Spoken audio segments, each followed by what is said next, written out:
as the metaphysics. Aristotle's Metaphysics is a fascinating work that delves into the fundamental nature of reality.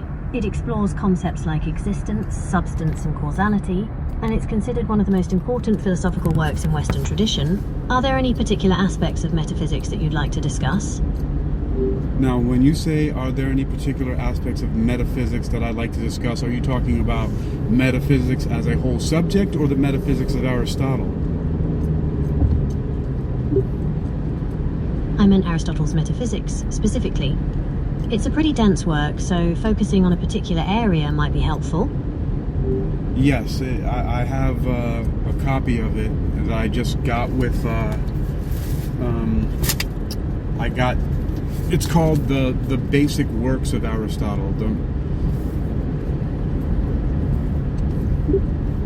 The Basic Works of Aristotle is a great collection. It includes all the major works, so you'll have plenty to explore. Is there a specific question you have in mind about metaphysics, or would you like to start with a general overview? Let's start with a general overview of Aristotelian metaphysics. Aristotle's Metaphysics is all about the fundamental nature of reality. He basically wanted to know what's really real, beyond what we can just see and touch.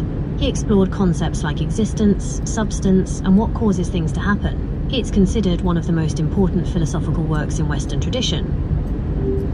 So now let's compare that to, I don't know if you have records of, well, I do know that Google does have in its training data information from the University of Metaphysical Sciences. How does Aristotle's metaphysics differ from the University of Metaphysical Sciences metaphysics? Maybe start with how the University of Metaphysical Sciences defines metaphysics, and then let's make a comparison after that.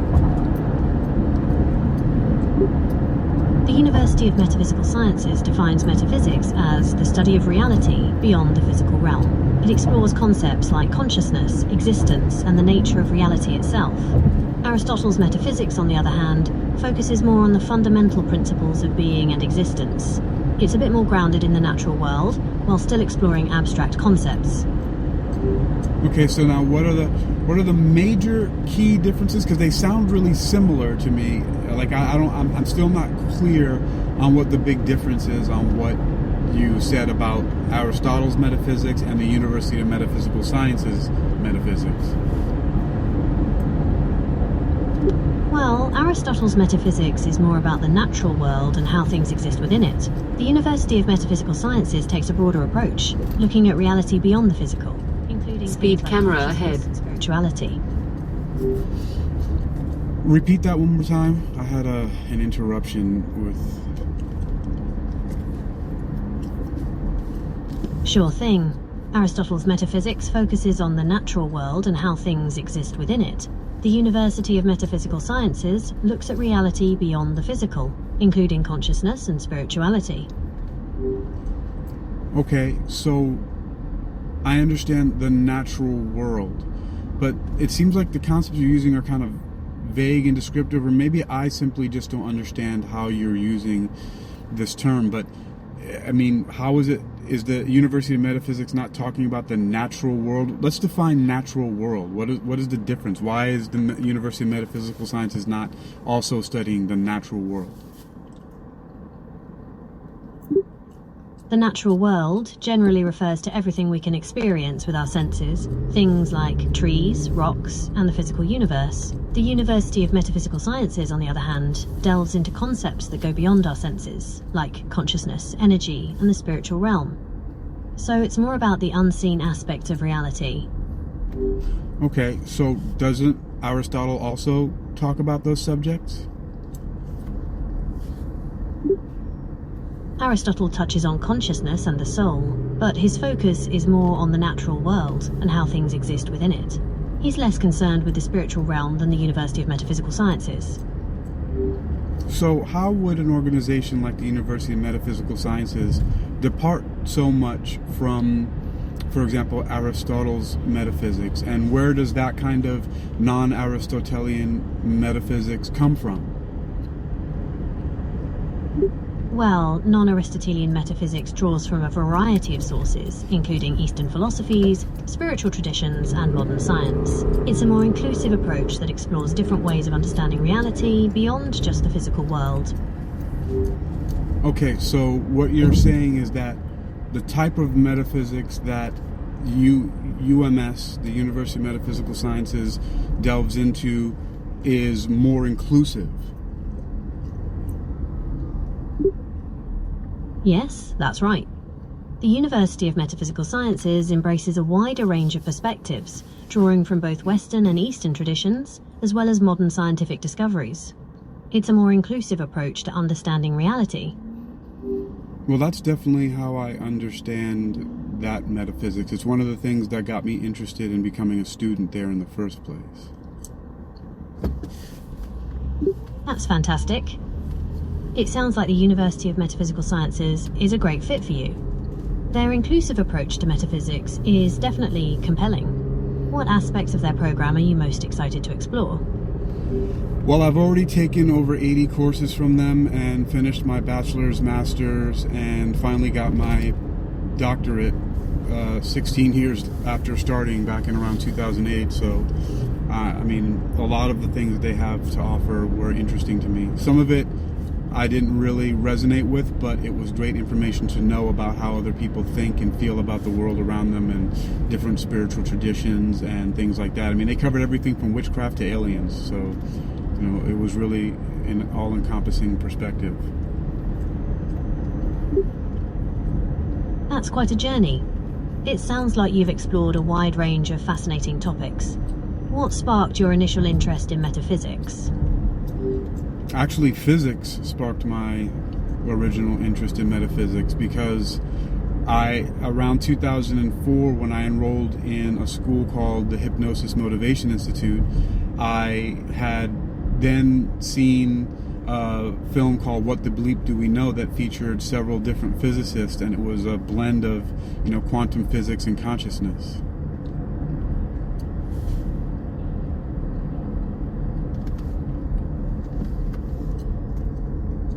What the Bleep Do We Know is definitely a mind-bending film. It explores some really interesting connections between quantum physics and consciousness.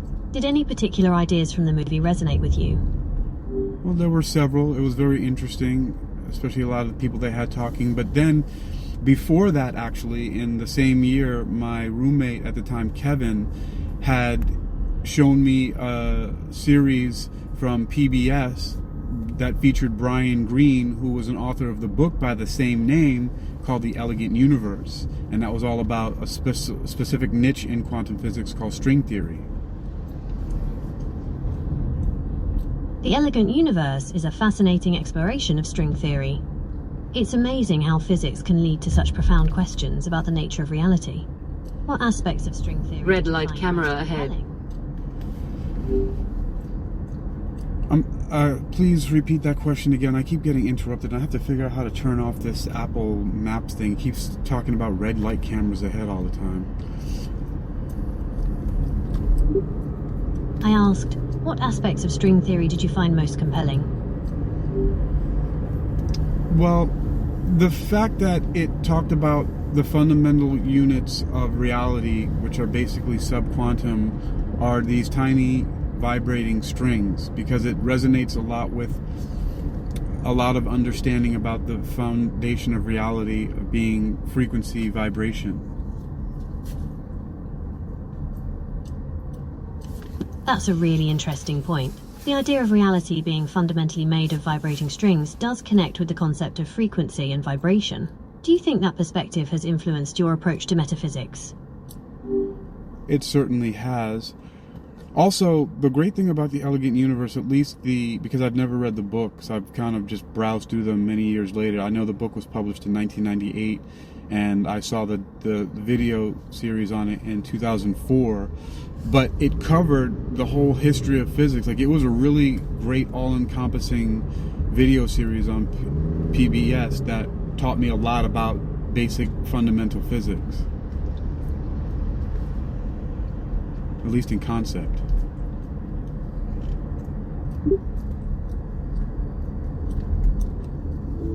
That's a great point. The Elegant Universe really does a fantastic job of making complex physics concepts accessible. Did learning about the history of physics change your perspective on metaphysics?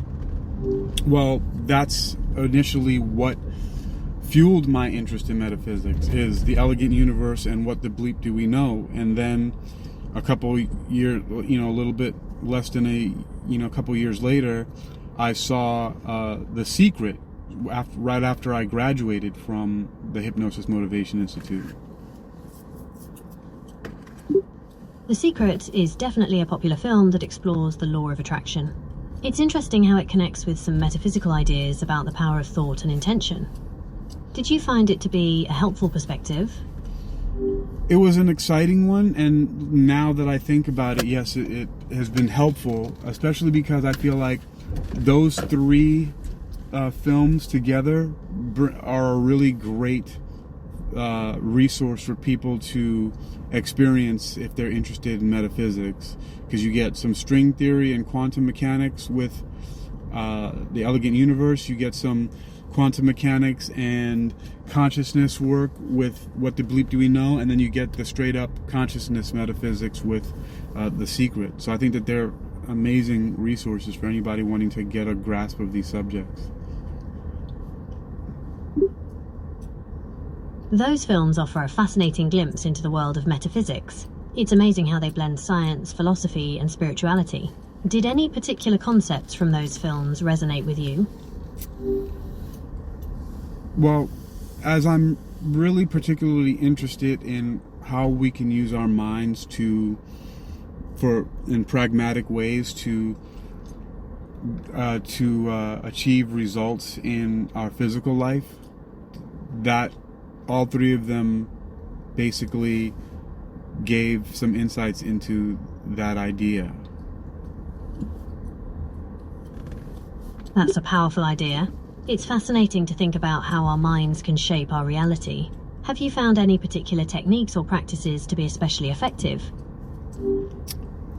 Yes, I've been privileged to have been able to be a student at the Hypnosis Motivation Institute right around the time when I was learning about all these things.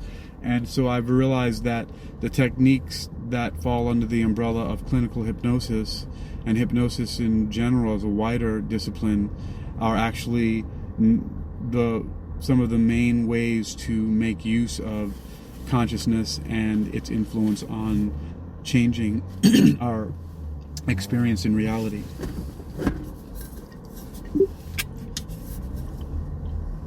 That's fascinating. Clinical hypnosis is such a powerful tool for exploring the mind-body connection. Have you found any particular uses of it to be especially effective? Motivation and self-improvement.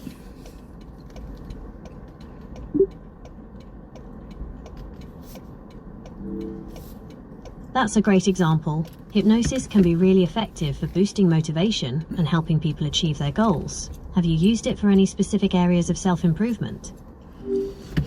Lots of them, but specifically for athletic longevity. That's a really interesting application. Hypnosis can be a powerful tool for athletes, helping them with focus, visualization, and even managing performance anxiety. Have you noticed any specific benefits in your own experience? There are a lot, but I've also used it to just the techniques and the ability to understand different ways, at least working models of how the mind works, to apply that to my life on many levels. That's a really insightful way to put it. Hypnosis can definitely provide a powerful framework for understanding and working with the mind. Have you found that it's given you a greater sense of control or agency in your life?